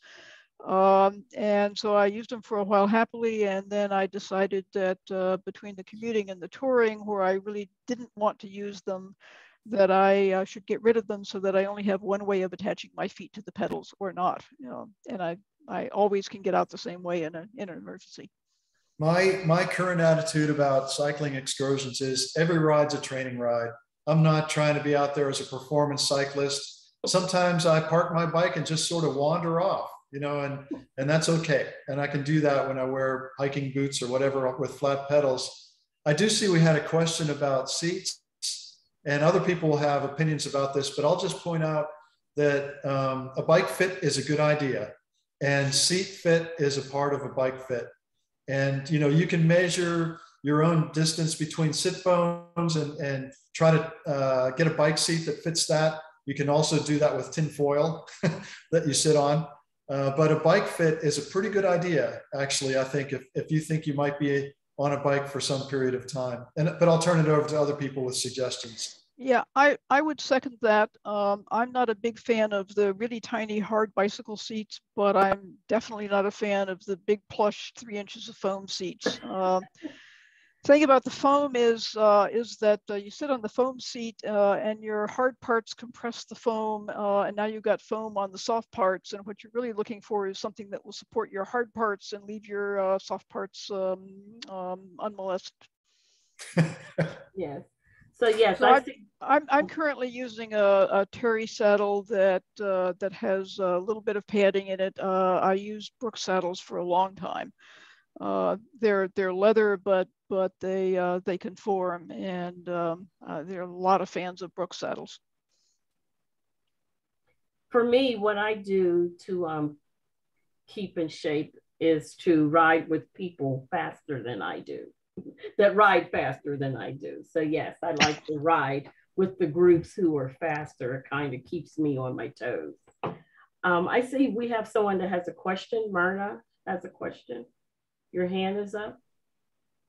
You're on mute.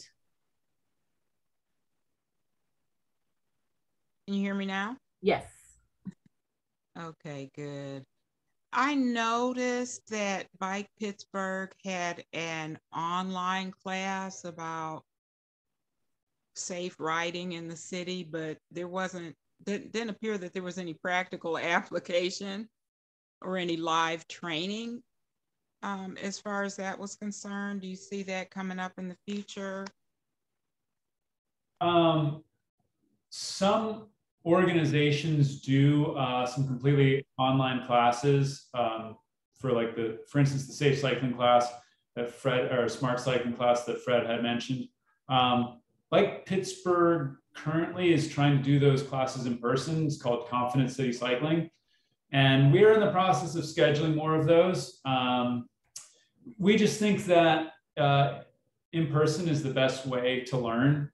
And those classes, they're 3 hours long, and they start with some just basics of how to fit on your helmet, how to check that your bike is safe, how to learn some basic maneuvers on your bike to handle your bike and use your brakes and steer, and how to signal and to look for traffic behind you, things like this. And then we'll culminate with a group ride, a led group ride that will use some of the bike lanes and the lanes in the street and show people how to safely navigate on the streets. So that's what we focus on. But there's always the potential, the way things are going, that we could create more sort of online options in the future. No, I actually wanted to hear about the in-person options. So you called it Confidence what? Confident City Cycling. Confident City Cycling. Okay. And we're in the process of scheduling out some more classes with our League Cycling Instructor Network. So yeah, if you just stay tuned with our site, you'll get to learn about when those are being held. But Myrna, I'll also mention, if you don't want to wait for those, there's Robin. Yeah, absolutely. He knows that. A good trainer. Unfortunately, I work on the days when she's cycling, so I need some different day options. No, but I offer private instruction. Okay, got you. I There got you you. go. There you go. Yes.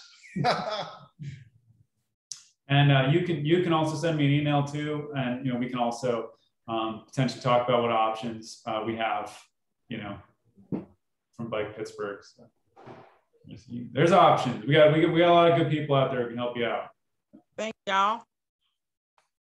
Yeah, you may get me either way. That's right. Yeah.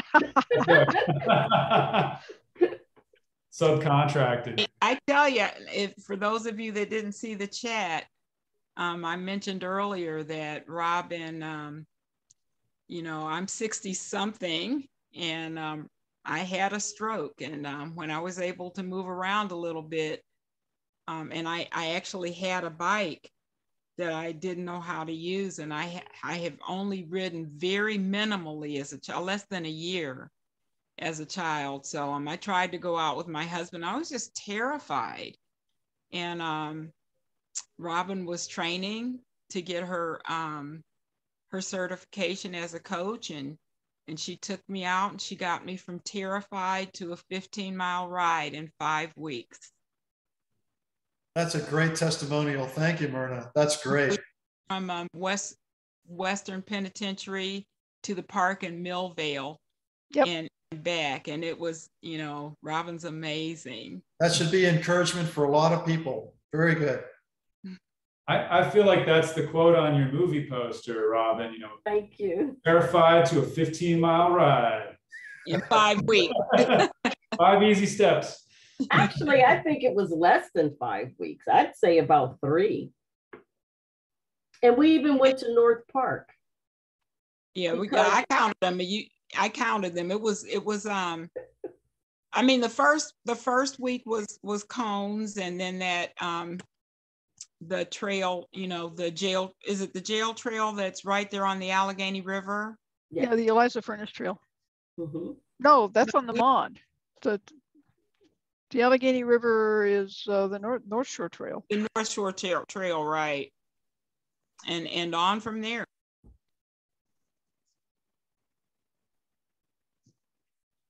But Myrna also works out on a trainer too. She has a trainer at home. So that always helps for those who can do that.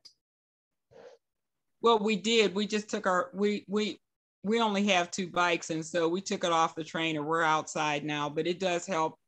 It really does help during the wintertime. I also posted that I had a knee reconstruction in January, and the first thing they did when I went to physical therapy was put me on a stationary bike, and my husband's bike was on the trainer, and that got me through to spring when I could get back outside again, and it's been very, very helpful. And I would say to anyone who's going into physical therapy, and this is from firsthand experience, talk to your physical therapist about riding bikes outside. They can tell whether it'll be safe or not. And this is a place where a trike is really an asset, and a tandem trike is a super asset. So when I had knee work done,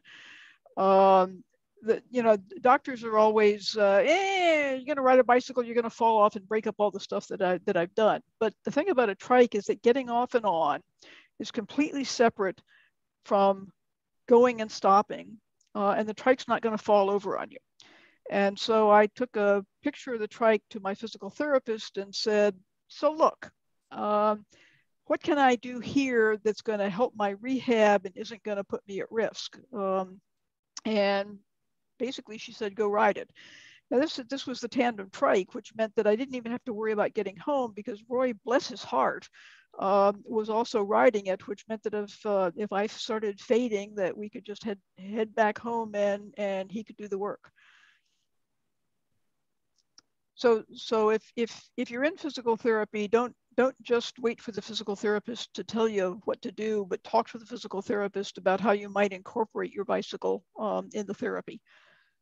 And don't ignore the physical therapist, but to talk to them about ways that you can actually be outdoors while you're doing the work. I thought of something that I'll kick myself if I don't mention around cycling and touring. Bikes are a great way to see national parks. You know, national parks, like in Glacier National Park on Going to the Sun Road, after 10 o'clock, you can't get parking for a car.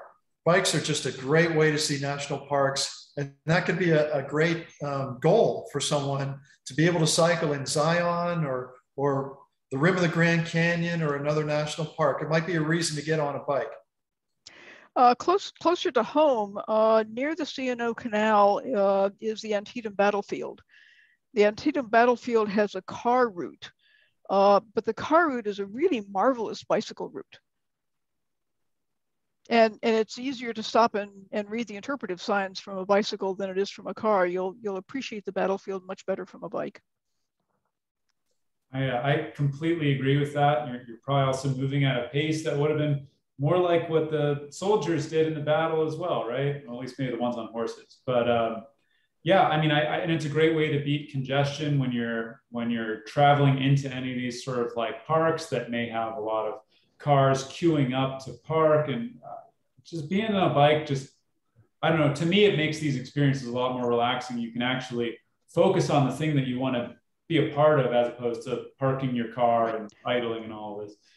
And here's a little plug for Bike Pittsburgh, which is now in the past. The Three Rivers Arts Festival, Bike Pittsburgh had a bike valet. No parking problems, leave the bike with the bike valet and you're golden. And we didn't bring up the cost of gas one time in this entire thing. Parking, on the other hand, is also fair game. Right. So that's about it for our Biking Through the Ages webinar panel discussion today. Thank you so much to our panel. Everyone give them a round of applause, however you want to do it. I really appreciate you spending your time with us on a nice summer night. I think this was a really excellent discussion, and I hope everyone learned a lot about all of the great things you can do with biking and volunteering and getting involved, you know, when you're not having to go to work so much, which is, like, for me, something to really look forward to. So I thank everyone once again, and thanks to our panel.